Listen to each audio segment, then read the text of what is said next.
Okay, so y'all remember when we thought the Diddy and Cassie saga had finally cooled off? Like the lawsuits came, Diddy lost a chunk of change, and Cassie walked away painted as this soft-spoken, broken woman who had just survived a decade of trauma. Yeah, well, that chapter just got ripped to shreds because now there's a whole new wave of mess, and this time it ain't just about Diddy. Turns out, a male escort by the name of Clayton Howard, who goes by Dave, has come forward and is suing not only Diddy but also Cassie. And he's not just tossing out vague claims. He's dropping detailed, graphic receipts that completely flip the narrative we've been fed about Cassie. According to Dave, Cassie wasn't some scared girl forced to do things against her will. He's saying she was running the show, calling the shots, and doing way more than anyone imagined. Girl, he's calling her a co-conspirator, not a victim. And that's wild considering she just bagged a massive settlement by framing herself as exactly that. So here's where it gets even messier. Dave says he met Cassie through these freak-off parties. And if you don't know what those are, think private orgy setups organized by Diddy and allegedly Cassie herself. Now, the public story was always that Cassie was forced into these situations, drugged, coerced, and treated like some unwilling participant. But Dave's side? Oh no. He says Cassie was the one texting him locations, giving instructions, and even demanding certain looks, vibes, and timing, like she was HR and management all rolled into one. And here's the kicker. Dave is claiming that not only was he manipulated into these freak-offs, but that Cassie also gave him herpes. Yeah, he is literally suing her for giving him an STD. He's saying she knew, didn't disclose it, and still pushed him into unprotected encounters. Bro, if that's true, that's not just gross, it's criminal. And if the timing of all this seems sus, that's because it is. Dave's been silent for years, and folks are wondering why he waited until now. But according to him, he was told by his lawyer to wait until after Diddy's federal trial wrapped, so that Cassie's image as a key witness wouldn't be damaged. Okay? Now listen, most people would just dismiss this as clout chasing or someone trying to cash in after the fact, but here's where it gets spicy. Dave's name actually did come up during the trial. Apparently, there were texts from Cassie to someone named Dave about late night meetings, and 6 hours after one of those meetups, he texted her, "Thanks, Lowell," not exactly a smoking gun, but still, it shows they had an ongoing casual communication, not something you'd expect between an alleged victim and someone she was supposedly forced to deal with. And Dave didn't just accuse her of being complicit. He painted a whole different image of her personality, saying she enjoyed the power, she controlled the narrative, and even got off on bossing the escorts around. He described her like a ringmaster, not some poor girl trapped in a nightmare. And while Diddy's name has always been the headline, this shift toward Cassie being part of the machinery is what's blowing everyone's minds. What's worse? Dave said he was often drugged during these events, given ecstasy, alcohol, even told to perform intimate acts for hours, leading to physical pain and permanent trauma. He claims Cassie was the one handing out the pills, not just taking them. It's honestly hard to process all of this without your brain short-circuiting. The woman we were told was a survivor might have been the architect of someone else's suffering.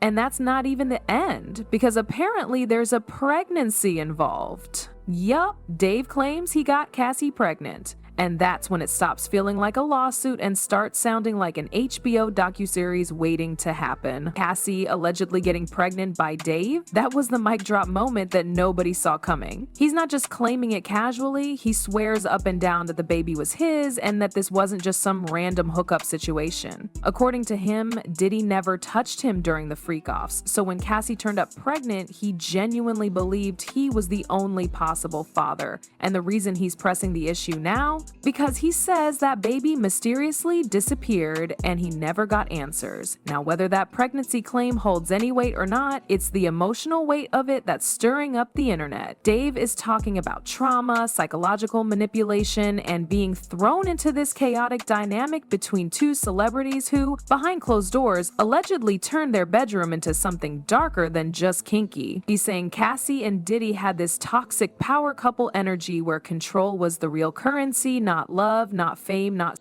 sex, just power. And he was one of the many caught in their game. What really sent chills through people's spines is the way he described Cassie during these freak-offs. He says she would order him to touch himself for hours while she watched, sometimes mocking, sometimes silent, but always in control. He described injuries, literal scabbing and peeling skin from being pushed beyond normal limits. And when people hear that kind of detail, it stops sounding like some wild Hollywood party and starts sounding like calculated abuse.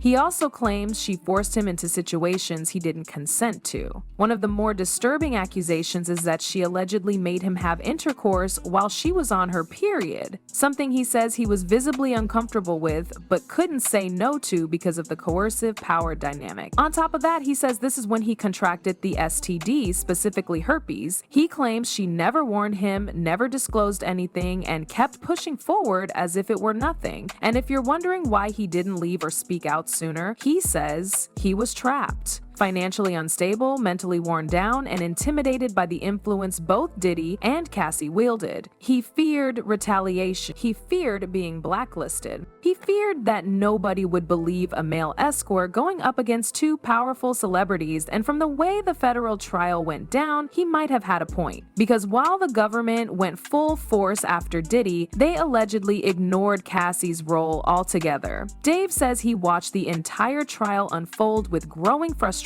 seeing how Cassie's testimony was treated as gold while his own experiences were sidelined. He says the U.S. Attorney's Office knew about her role, knew what she did, and still refused to charge her. According to him, the justice system was more focused on Diddy's downfall than any kind of full accountability. That's when he decided to take matters into his own hands with this civil lawsuit. He's not just suing for the STI or emotional damage. He's listing everything: physical trauma, lost wages, medical bills, psychological distress, and something he calls loss of enjoyment of life. That one hit hard because when someone says they no longer enjoy life because of what they've been through, it paints a haunting picture of what really went down behind those closed doors. And just like that, Cassie's public image is getting dragged through the mud. She went from survivor to alleged abuser overnight. And while some fans still see her as a victim caught in Diddy's mess, others are starting to question everything. Was she forced into it, or did she play along until it no longer suited her? Because if Dave's lawsuit has even a shred of truth, this story isn't just about one powerful man abusing others.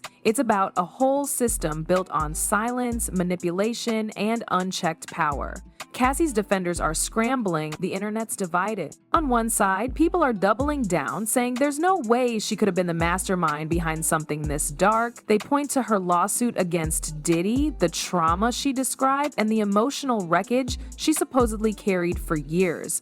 To them, Dave's claims sound like revenge, like a man trying to cash in after being left behind, but others are looking at the timing, the texts, and the sheer level of detail in his accusations, and they're starting to wonder if we got it all wrong. There's also the issue of the $30 million 0 cents. After she settled with Diddy, Cassie became more than just a survivor. She became a symbol. Media headlines praised her for her courage, celebrities shared her story, activists pointed to her case as proof that the system could work for victims. But now, Dave says that money came at a cost, and it silenced any chance of him getting justice through the criminal system. According to him, the government protected her image because her testimony was key to taking Diddy down, and once they had what they needed, they didn't care about what he had to say. Even wilder, Dave claims he wasn't the only one. He says there were other male escorts involved. Some were too scared to speak, others disappeared completely, a few reached out to him privately, backing his story but refusing to go public out of fear.